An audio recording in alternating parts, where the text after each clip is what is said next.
Okay, I'm here with Amy Harms to preview the 2013 tennis season. First, tell me a little bit about last season and what you saw from both of your teams that gives you optimism heading into this season. I think on the women's side, we were pretty inexperienced, I guess I would say. We had some quality freshmen. Liz and Grace, were playing their first season, and we competed, but we, just didn't have the experience to really overcome and get that many wins. So I think having a season under their belt, and then Caitlin was also playing, her first season at number one after playing 6, so that was kind of a big adjustment for her. We had lost our top 5 players from the previous year, so we didn't have a whole lot of experience in our lineup. So I think they'll be much improved this year and know what to expect. As far as the men's side goes, I thought we competed really well, and just didn't finish the points that we needed to when it counted to really finish off and get wins, enough wins to get team wins. But I think, so far this fall and winter, the guys have really been focused on improving themselves, and just they're kind of they have an empty feeling, I think, from last year. So I think they're a little bit hungry, which is good, and which is why they're so motivated for this year.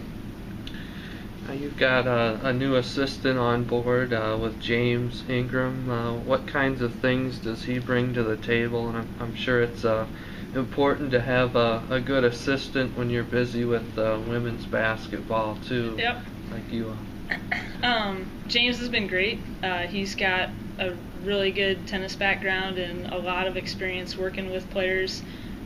What he has really helped us out with is working with the players in small groups or individually, and in the off season, it's really a good time, to improve your game. And he's been with them on the court doing that. So that's been a huge help, and just being able to have him, run practices, and with his background is, I think the players really appreciate that as well. So. Let's take a little bit closer look at the men first. You lose a couple key guys to graduation, but you've got Nathan Wingfield, number 3 singles and number 1 doubles last year, and Cole Egger, number 1 doubles, were both GPAC all-conference. Both are experienced upperclassmen now. I imagine you're expecting them to be leaders and step up and show more improvement. Yeah, and they have already.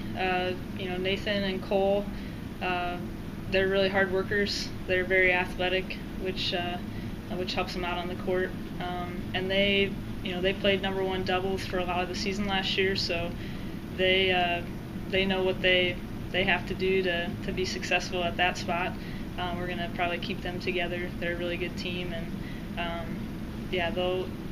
they've shown some leadership and just kind of really stepping out and working on their game, and they're always focused and willing to do whatever it takes to really put in the time. So. You also have John Heckman, Mike McCartney, and Joe Vandervelde, all of whom have another year of experience under their belts. What can you tell me about how they've looked in the preseason?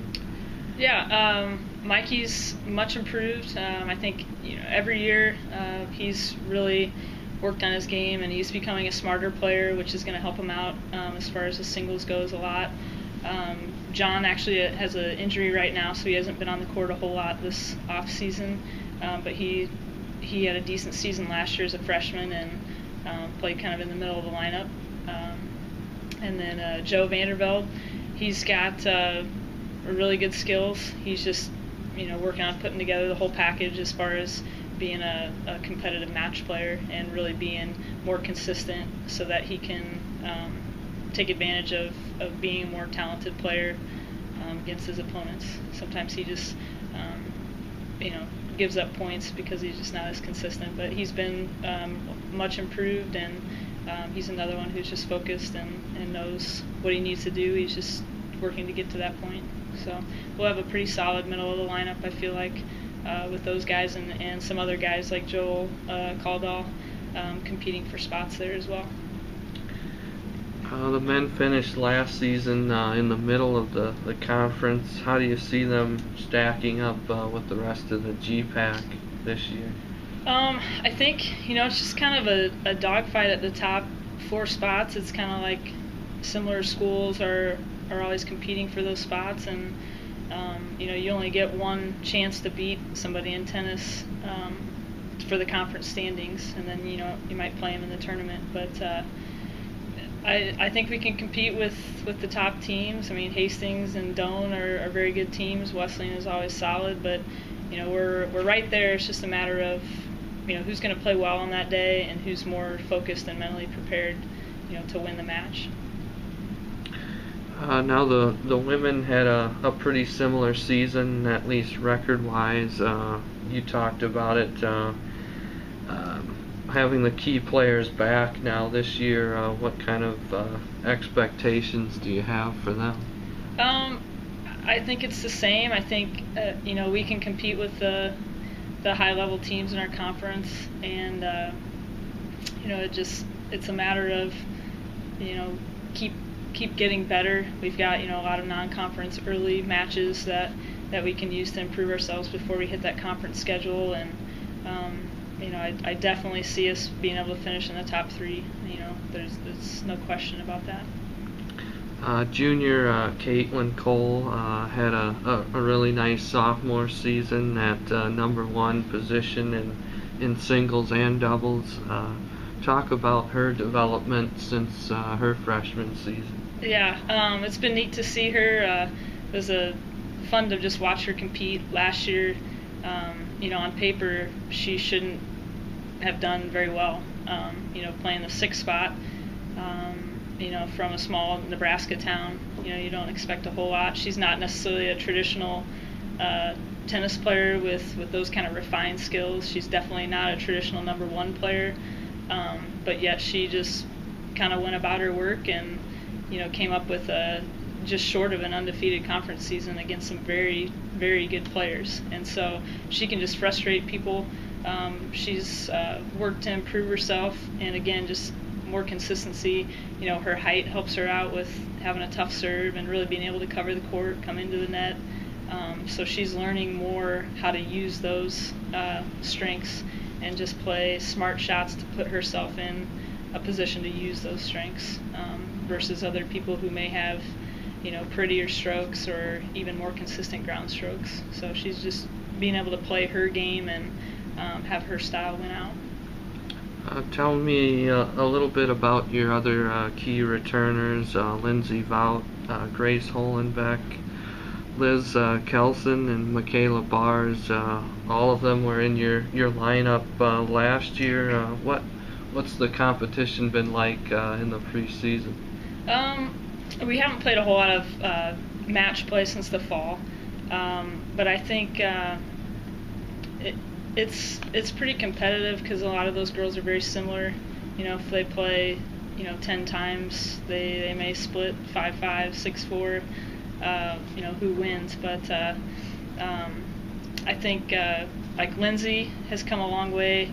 As a freshman, since she's been doing volleyball and tennis, she kind of has a little bit of a disadvantage because she loses out on that preseason practice. But she's really developed herself, with her strengths, and she's got good height on her too. She was more of a doubles specialist when she started playing, and now she's a pretty accomplished singles player that will do well as well. Grace and Liz, again, more experienced this year. Grace has shown herself to be a pretty strong player and really focuses on what she can do to improve herself. And then Liz and Michaela, the same thing. They've been focused on their games and what they need to improve, and how they can get an edge on their opponents. You've got a potential impact newcomer on both sides with Jonathan Douglas for the men and Chelsea Hack for the women. What is it about them that gives them a chance to crack the lineup? Chelsea is she played Class A tennis in Nebraska. So she's played a lot of good competition. She's kind of an energizer bunny, can outlast people, and just really just plays a simple game. And I think that a lot of times consistency wins with tennis. So that's a strength of hers that will allow her to do well and to beat opponents. JD, he is a really hard worker, and he really improved his game. Since he visited Concordia when he was looking at schools, he's a much different player than he was at that point, and he's continually working on what he can do better. He's got a really good doubles game as well, which we won't have a choice but to try to put him in, and he will impact us there as well as possibly in the singles lineup. The season's quickly approaching. The first match for the women is on February 8th, and the first for the men the day after that. Talk about the excitement that surrounds that first match of the season. Yeah, well, it always comes quickly, when we just get back from break here on the 14th and then play, less than a month later. But I think everybody's excited just to, you've been working all off season, and you finally get a chance to play somebody different, an opponent, and just kind of to test yourself against an opposition. You can play your teammates, and you kind of know their strengths and weaknesses, and they know yours, and you kind of get in almost a groove with that. But to play somebody different and really test yourself, I think is the most exciting thing for really getting out on that first match. So.